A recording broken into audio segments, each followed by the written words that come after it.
ایک مرتبہ حضرت موسیٰ علیہ السلام اللہ سے باتیں کر رہے تھے کہ اللہ نے فرمایا، موسیٰ میری نشانیوں کو دیکھو، آثار کو دیکھو۔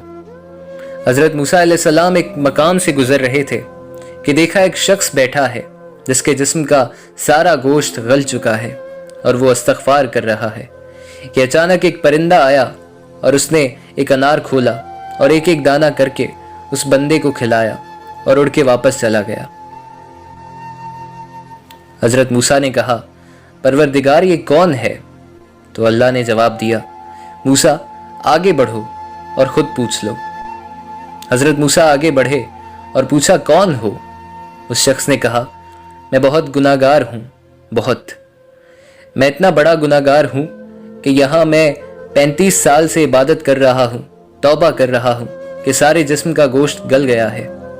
آپ کون ہیں؟ کس نے آپ کو بھیجا ہے؟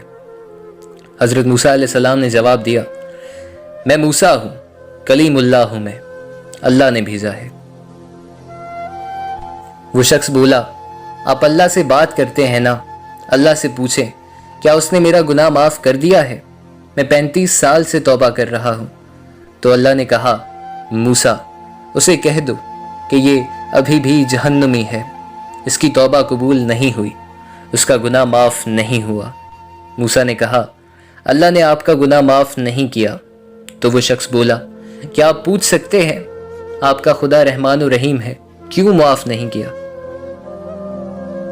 تو اللہ نے کہا، موسیٰ اس سے کہو یہ 35 سال سے یہاں بیٹھا ہے، توبہ کر رہا ہے، میں نے اس پرندے کو معمور کر رکھا ہے جو اسے صبح و شام تک دانہ کھلاتا رہتا ہے، مگر اس نے ایک مرتبہ بھی اس پرندے سے نہیں پوچھا کہ تو مجھے کھلاتا رہتا ہے، تو نے کچھ کھایا؟ یہ اتنا خود غرض ہے، 35 سال میں ایک دن بھی نہیں پوچھا اس پرندے سے جو کہ میرا فرشتہ ہے، اسے اپنے لیے ہی توبہ کر رہا ہے۔ جناب موسیٰ نے بتایا تو وہ شخص بولا، کیا میری اس 35 سال کی عبادت کا کوئی مجھے صلہ دے گا؟ تو اللہ نے کہا، موسیٰ اسے کہو اس کی ایک دعا قبول ہوگی، کیونکہ اس نے اتنی عبادت کی ہے، جو مانگنا ہے مانگے۔ اس شخص نے دعا مانگی، پروردگار مجھے اتنا وسیع و عریض کر دے، اتنا بڑا بنا دے کہ جہنم میں میرے علاوہ کوئی اور نہ آ سکے۔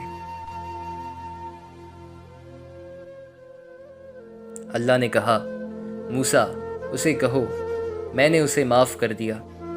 تو وہ شخص کہنے لگا، پروردگار مجھے اس لیے معاف کیا کہ میرے علاوہ کوئی اور نہ آئے جہنم میں۔